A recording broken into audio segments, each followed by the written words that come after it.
Hello and welcome to our brand new podcast, Ear to the Ground, with me, Ale Jones. And me, Jim Ellis. Together, we want to bring you the latest developments within agriculture in Wales and beyond. From the new technology that will transform our way of farming to innovative ideas to build successful businesses. You'll get it all and more by listening to this podcast in order to keep your ear to the ground. But first, we better introduce ourselves. I'm Ale Jones. I was born and raised on our family hill farm in Cadno in North Carmarthenshire. Now I work as a chartered surveyor, specialising in rural land and property. I'm also a freelance facilitator and radio presenter. And I'm Jim Ellis, a bee farmer from Llwyndyris on the Llyn Peninsula. Also a videographer, and we have holidayets on the farm. I've also got a keen interest in technology. So to launch our new podcast, we want to feature a topic which is very important to farmers in Wales. That is our ability to grow and manage grass. One of the main strengths as farmers in Wales is the perfect climate conditions that exist to grow quality grassland. But are we making the most of this strength? So to discover more about how we can grow and utilise our grass better, we went to see James Daniels, a specialist in grassland management and director of precision grazing, and Rhydian Glyn, who farms at Rhyw Griafol near Machynlleth, who's also one of Farming Connect's demonstration farms. Hi, you're listening to the Ear to the Ground podcast with me, Ale Jones. I'm joined by my co-presenter, Jim Ellis, and I'm also here at Rhyw Griafol Farm with Rhydian Glyn and James Daniels. We're off for the benefit of our listeners out there. It'd probably be easier if everybody introduced themselves quickly. If I can start with you, Rhydian, the farmer here at Rhyw Griafol. Hello, my name is Rhydian Glyn. We farm, myself and my wife, here since 2014. Yeah, and James Daniel, Director of Precision Grazing. We're a farm consultancy business and based across England and Wales. I myself is based in England, and I've got two colleagues, both Rhys and David, who work in Wales. Brilliant. And Jim as well is here. So I finished beef cattle and I've started dabbling in rotational grazing, so I'm very interested to hear both have got to say, really. Yeah, because today we're here just ahead of an event that's happening on Rhyw Griafol called Improving Grassland Management and Flock Genetics on an Upland Farm. And now we all know how important grassland management is. We're in Wales, a country which is pretty good at growing grass, hopefully, and utilising that grass is going to be a sort of a challenge going forward, I guess. But turning to you, James, and you're an expert in this field.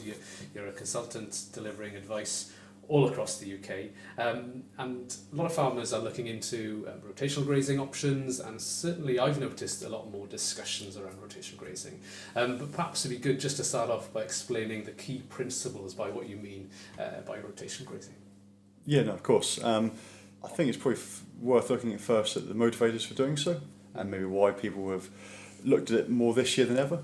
I think a lot of that comes around to the potential cost savings and some of the benefits that are around those to the business.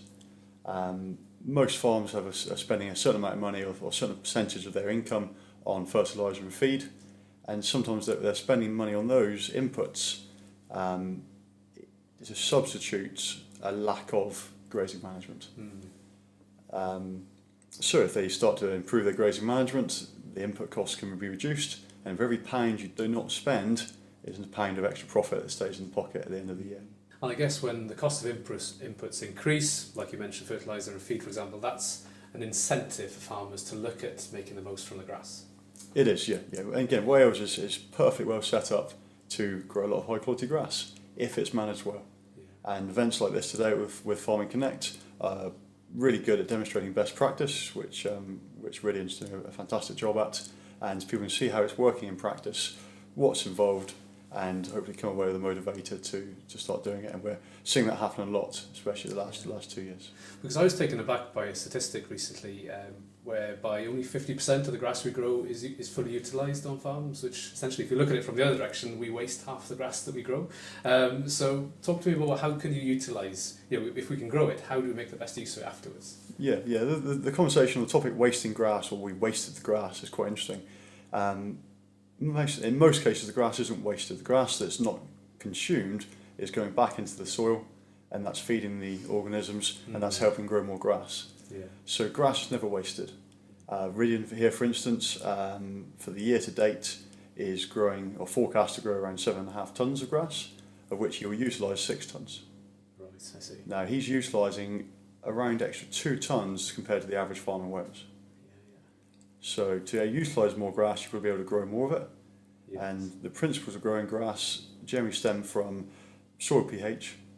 If your soil's at the right pH, you'll have more available nitrogen, more available phosphorus, and more available potassium. And that happens almost instantly. Whereas you correct that pH, more of those are available, so your industry is getting an improvement. So pH is the first thing. Yeah. The second thing normally is the grazing management. And if we can not spend longer than 5 days in one place, and we don't return to that field to graze it within 3 to 4 weeks, then the farm will grow, the productivity of that field will be better. Well, I guess grazing management is just one side of it. As you mentioned earlier, fundamentally, from the very beginning, you've got to get the soil right. And the soil health has to be working correctly. And turning to you, Rydian, you're the farmer here at Grazing. Have you done a lot of soil sampling to try and, understand what condition your soils are in, and how do you go about improving them? Yeah, when I took over the farm, I was quite lucky that the farm was in quite good heart. So initially we sampled the whole place for pH, P's and K's, and yeah, they were quite good really. But since then, so every year I sample 1/3 of the farm, and then address whatever deficiencies there are.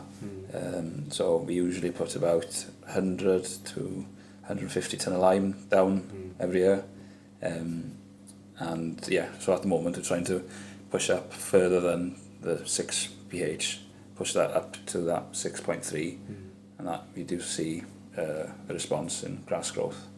And do you think that you've got to get that right before you start thinking about rotational grazing and getting the infrastructure in place and the fencing and the paddock systems? Have you first of all got to really get to grips with the soil? It's a bit of both, I think. Yeah, if you want to really push on, we've got to have the soil, the pH is right, P's and K's, and yeah, then subdivide a bit. And did you realise that, fairly early on, how important the lime was and the soil? Yes, I suppose. I don't know, it's just something that's kind of, I try and make sure that it's right. If you know it's right, you know you're going to grow some grass. And how long until when have you started the rotational grazing? When we took over, it was just a sheep farm with 800 ewes here, and there hadn't been any cattle here for about 12 years. So it's, although good soil health, this place was a bit sheep sick. So a friend of mine was looking for somewhere to contract rear heifers, so we started with 31 dairy heifers and just strip grazed them on 2 fields, and the improvement in those 2 fields was amazing. How there was less weeds because they were just eating everything, and the fields are looking better and growing more grass. So you believe in the benefits of mixed grazing, in a farm which hadn't had cattle for quite some years. You've really seen the benefit of reintroducing some cattle to you. Yes, definitely. Yeah, it helps build fertility. Obviously, the muck and the muck from when they're in the sheds over the winter as well. Yeah. So how much new infrastructure have you had to put in place to establish this rotational system? It's just a matter of splitting fields. The biggest fields you've got, split them down. Even if it's just splitting them in half to begin with, that it just improves management. So you're able to graze it better or improve it better. We've put with James, we put 2 different techno grazing systems in, using Kiwi Tech products, and that's worked quite well. It's making the management easier as well. And then I've done on my own as well, split down some other fields, trying to get the average paddock size down to between 1 hectare and 2 hectares. Oh, I see. And you referred to the techno grazing. Now, James, we hear different labels. We mentioned cell grazing, techno grazing, rotational. Are they essentially the same thing? Yeah, they are. Yeah, in principle, rotational grazing is probably the most common name. There's lots of different names, and in essence, they all mean the same thing. So, whatever the style of grazing, it differs from conventional management, which is we call set stocking. So under set stocking, the animals remain in one place for a prolonged period of time. Under grazing management, whether that's rotational, cell grazing, mob grazing, block grazing, that sort of management involves the animals moving in a planned way around a series of paddocks or fields. So I went back to the principles I said at the start, is ideally stock wouldn't remain in the same field or paddock for more than 5 days. If we went to, let's say, normally cell grazing or techno grazing, we'd probably move those stock 3 times a week. So they're not in the one place for as long. Those methods come with a higher requirement for infrastructure, so that may be temporary fencing or the need to have smaller fields, but that's somewhat offset in the ability to keep more animals per hectare. So are you carrying more stock there now? Yes, on total, but we are also farming more land as well. We're up to 850 breeding ewes plus replacements, and then at the moment we've got 100 contract rearing heifers and 200 heifers that I've bought. Yeah. Do you envisage you're going to increase again further with more improvements on the grazing side of things? Yeah, well, that's what we were just doing earlier, was using the Farmax model, so we can so I can work out what stock levels I can keep going into next year. So and that's quite a change in the way farmers approach managing their grazing platform, because a lot of the work revolves around gathering data, putting the data into software such as Farmax, for example, and then that can help with the decision making process around what grass availability will be at your farm at a particular point in time. Yeah, absolutely correct. Quite an interesting time of farming in that the need for farm businesses to be profitable without subsidy is going to be continued importance. And so when we're making decisions on farm, particularly when we're making system changes, and so we work with a lot of farmers that are maybe saying, do I increase the sheep or do I increase the cattle? Do I maybe sell the suckler cows and rear calves? Do I increase the suckler cows? Do I mate my ewe lambs? Should I put in a forage crop for the winter? Should I put my ewes on tack? But all of this we're not quite sure what it's going to look like until we get there. Yeah. It can be quite expensive, and it continues to amaze me sometimes where you arrive on farm and someone's about to make a decision that's probably worth £50,000 to the business, and they're going to do it and see what happens. And that makes me quite nervous. Yeah. So using Farmax Ridian, so Farmax is a feed budgeting software, so we've got a model of Ridian's farm. It's quite simple. It just says what stock are on it and how quick are they growing, and when do the ewes get tupped and that type of thing. We're comparing it with what grass that we know you can grow, and we're seeing, well, does the two fit? So the demand the stock have at different times of the year, do they match what the farm can supply? So obviously Ridian this year we look at lambing outdoors with everything. Pushing lambing date further on, so lambing rather than end of March. Later in the season where there's more grass, presumably. Yeah, because what's the height of the farm here where we're sat now? 800 feet. Yeah. And then the place you're renting now is slightly lower down at 600? Yeah, 500-600, yeah. Yeah, so grass growth here is just naturally later. The plan we're putting together with Ridian that you followed pretty well last year is to get the ewes off the grass a bit earlier. We're trying to give the fields we want to lamb on what we hope will be maybe close to 110 to 120 days actually of rest. So the fields that get grazed in October, and then November we rested until March. So hopefully the ewes will return to grass, certainly the twins at least, won't it? Yeah. Will return to grass 3 to 4 weeks before lambing, and therefore won't need concentrate, providing there's sufficient grass when they go back. And when you've got newborn lambs, you're lambing outdoors, obviously you want to minimise disruption on the flock. So how do you manage the rotation without disrupting too much of the young animals? Yeah. Well, talk us through what happened this year. So I won't be moving them as much when they're lambing. It's more, you go back to set stocking and maybe drift lambing. So what is drift lambing? Sorry. So moving the ewes that have lambed forward, or moving shedding them. Shedding them, yeah, I see, yeah. Shedding them out all the time. And once the lambs are strong enough, presumably, then they don't mind being moved to the 3-4 day cycle or something. Outdoor lambing, yeah, completely agree. Minimum disruption. Little management decisions like rattling the rams at mating, having the ability to split that 800 ewe flock into ones that are going to lamb in the first 10 days, the second and the third 10 Yeah, days. of course, yeah. Because if the ewes in the first 10 days go into maybe 3 fields, for one in the morning you know where to head, because that's where the ewes are going to be lambing first. Yeah. And then also, if we need to, there's 3 groups of older ewes that we can maybe join a couple of groups together once they're 3 to 4 weeks of age. And if we need to, maybe start a rotation. And what is the kind of main difference between, you were talking about kind of a relaxed rotation to start and a more, moving them every single day maybe? What is the main difference? Because I have friends who say that they do rotational grazing because they move their cattle to different fields already. Yeah. How much of a difference is there between that and what Radion's going to be doing here? There's a good saying that the bigger your overdraft, the more often you should move your stock. And the hidden meaning behind that is that grass productivity all comes around from obviously grazing it when it's the right height, not grazing it too low that you take away all the leaf area, but also once the grass plant or any plant's been grazed, it needs time to recover. It needs time to regrow its leaves, replenish its root reserves, so that the next time it's grazed, it can do the same thing again very quickly. Yeah. By adopting that sort of system, does that prolong the life of a sward, or do you need to reseed on a regular basis?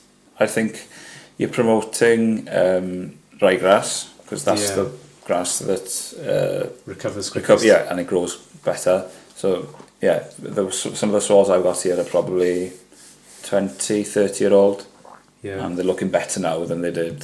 Yeah, so you've when they were improved set an stock. old sward just simply by management. Yeah, by grazing it better. And Yeah. with the correct pH.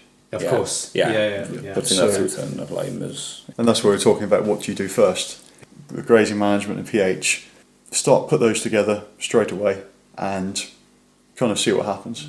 If that sward hasn't improved by grazing management, then you've started with the pH correction, so when you came to reseed, you're already on the front foot, rather than not correcting the pH and just waiting to see what happened.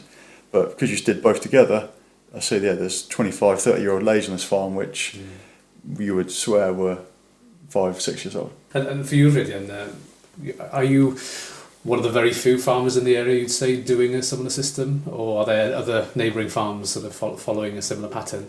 Yeah, there's a few, quite a few in this area that have adopted some form of rotational grazing. And how important is the network on Twitter been to help you and kind of advice? Because I've had advice from you and from others, and it's been a massive help. How have you found it? There's Twitter, which is quite handy, but also the discussion groups with precision grazing. You meet like-minded people and share what works and what doesn't work. It's a positive thing. And I'm sure as a consultant, getting involved in those discussion groups is quite refreshing, because you're sharing your time and your expertise with progressive farmers. But equally on the other side, you might have some farmers who say, I can't do rotational grazing, it's because it costs too much in fences, it's going to be too difficult to get water supplies, what happens if the weather turns bad? This is Wales, it rains a lot. What's your response to them? How do you communicate the benefits of the system to them? It's up for the farmer to decide how he gauges his success. So for some farmers, success may mean more money in the bank at the end of the year, and so you might be able to say, okay, so you're driven by a profit per hectare. For some people, it may be lifestyle. They've got to earn enough money, but it may be the days they spend away from the farm, which is good. Some farmers, it may be having a really nice looking herd of cattle in front of the house. That's what they define success as. Choose what makes you successful. If your success is driven around that lifestyle and profit comes into it, then you can't really afford to ignore the benefits of rotational grazing. It also requires probably a new skill set as well, because there's a degree of work around capturing data, measuring grass, inputting data, manipulating and getting the interpretations from software systems. That's a very new way of farming that will be alien to some people. That's all down the road. The first thing to do if someone's not doing it is to start. Assuming you've got 4 to 6 fields on the farm that are stock proof and have water, which I'd argue you can't call it a field if it's not stock proof and hasn't got water. So as soon as you've got 4 to 6 of those, and there's a group of animals, it could be a group of weaned lambs. So if they can graze out all of those fields within a week, that is a rotational grazing system. And farmers do not lack the skill sets, they can learn those, but confidence probably is what maybe is lacking, the belief that they will be okay. And that's why the discussion groups and a bit of social media has been so positive. But the best thing with rotational grazing is we struggle with beef and sheep to get instant feedback. If we're milking every day, we've got the results in the tank. Yeah. Whereas imagine if you went to your field and every lamb had a little bubble above it with their current growth rate. You'd instantly know if you're doing a good or bad job. Grazing, however, can give you almost, you get feedback 2 or 3 times a week in terms of how well you've done. So you go to move them and you can see that they've maybe grazed the covers a little bit too low. Yeah. So that's instant feedback that, there wasn't as much there as I thought there was, or they're eating more than I expected. So you've got a bit more handle on what's going on. And it's interesting, farmers all over the world obviously experiment in management systems, and I guess New Zealand and Ireland are considered to be sort of world leaders in their grassland management. And I'm particularly intrigued to learn more about Ireland, because you'd imagine they got similar climatic conditions to Wales, very similar land profile, soil profile, landscapes. What can we learn from them that will be applicable here? You spent some time in Ireland, Rhydian? Yeah, we went over there in the spring for Positive Farmers Conference. They're very keen, especially the dairy guys. I think Ireland's applying the principles of rotational grazing very well. There's no real difference in what's happening in Wales, just perhaps with a bit more marketing. From a production point of view, communication and sharing best practice is going to be key, and this is something you're heavily involved with, both of you. And this afternoon we're holding up actually in preparations in advance of the Farming Connect event. Rhydian, tell me very, very quickly what's going to be happening here in a matter of a few hours' time. So James is going to do a talk on, I'm assuming, rotational grazing and pasture management. And also somebody from HCC are coming to do a talk about a scheme looking at improving genetics of hill sheep. How important do you think is the split between management and genetics in your instance? It's difficult to quantify. I'd say you need the correct genetics, but management makes more difference. Yeah. You can have the ram with the best figures.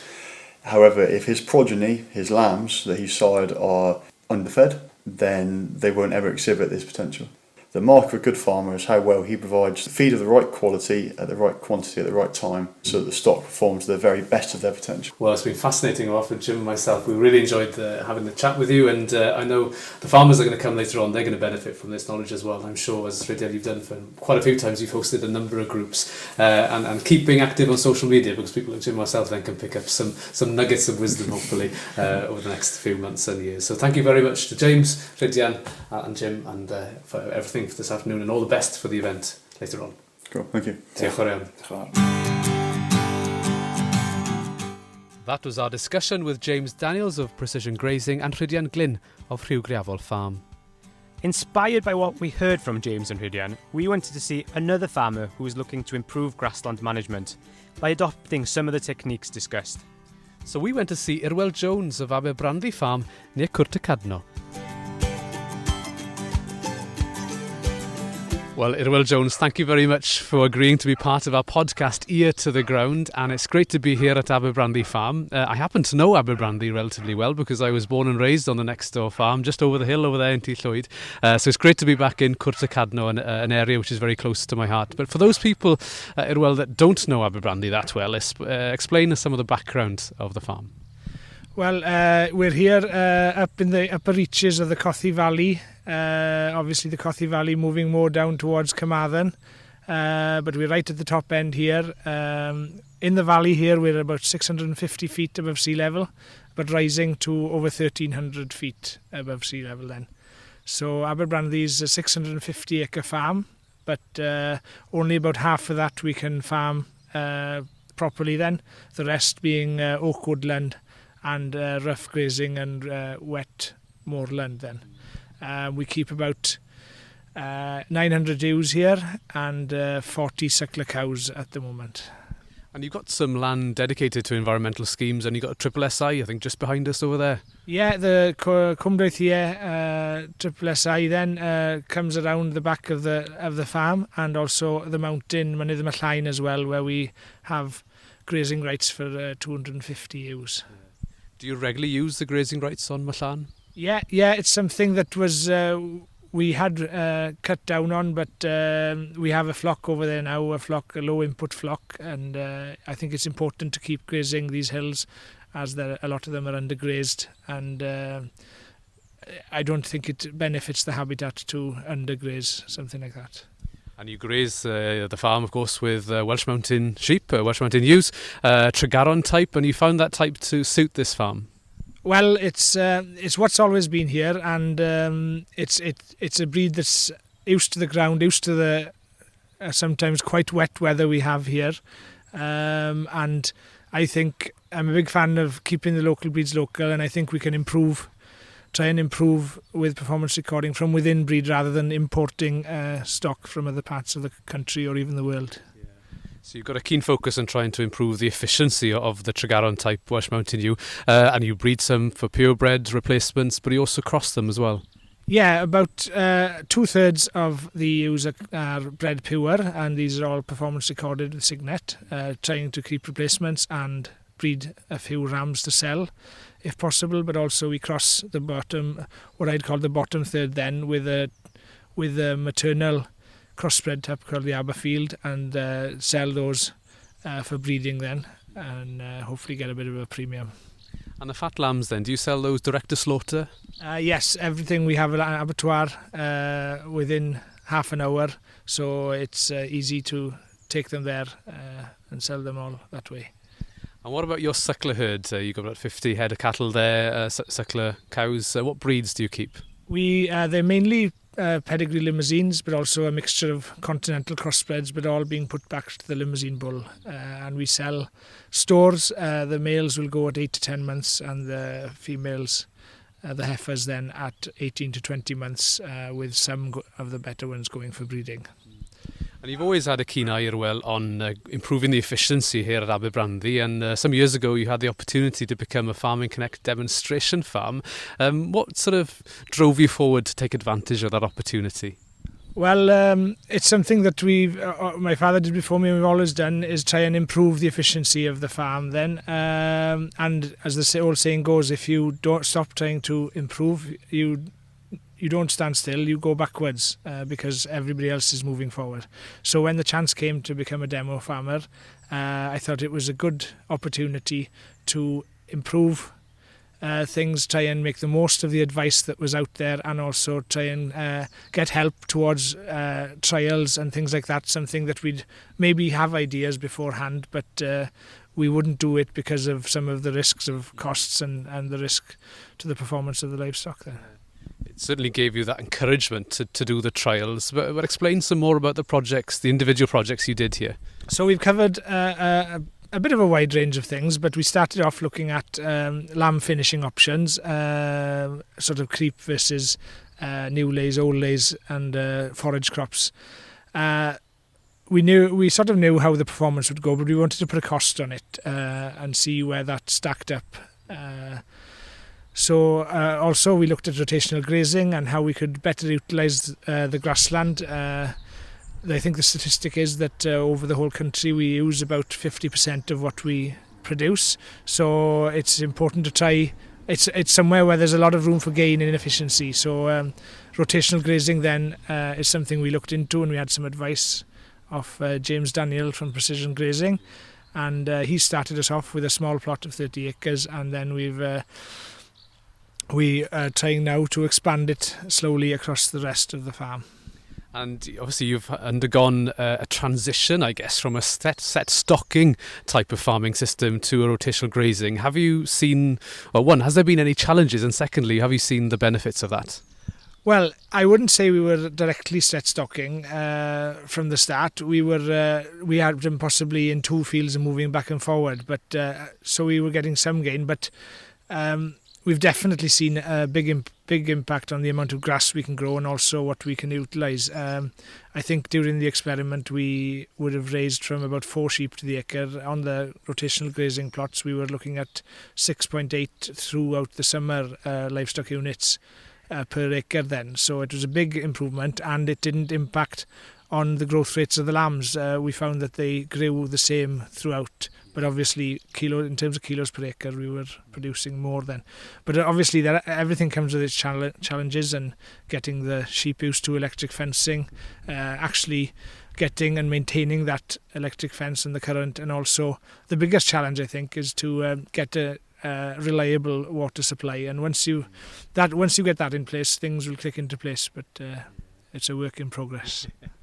Do you envisage you're going to carry more stock here at Aberbrandey on the back of the rotational grazing? It's about getting a balance, I think. We will keep slightly more stock, but also look at reducing our inputs, reducing the amount of bought-in feed in terms of cake, and also reducing the reliance on fertiliser, hopefully, if things go to plan. Yeah.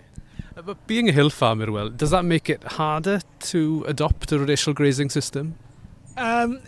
You can look at that both ways. Obviously, if you've already got your fields in 4, 5, 6 acre paddocks, it's and a number of fields, it's easy to set up a rotational grazing without too much cost. So there's obviously extra cost associated, but as we have up here, we have 200 acres on the top platform that were in 11 fields of roughly 15 to 20 acres.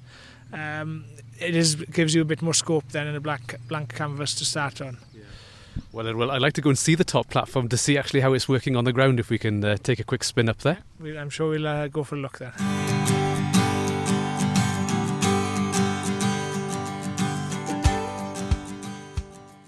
Well, we've just managed to get up to the top platform of the farm. Explain what's the view in front of us.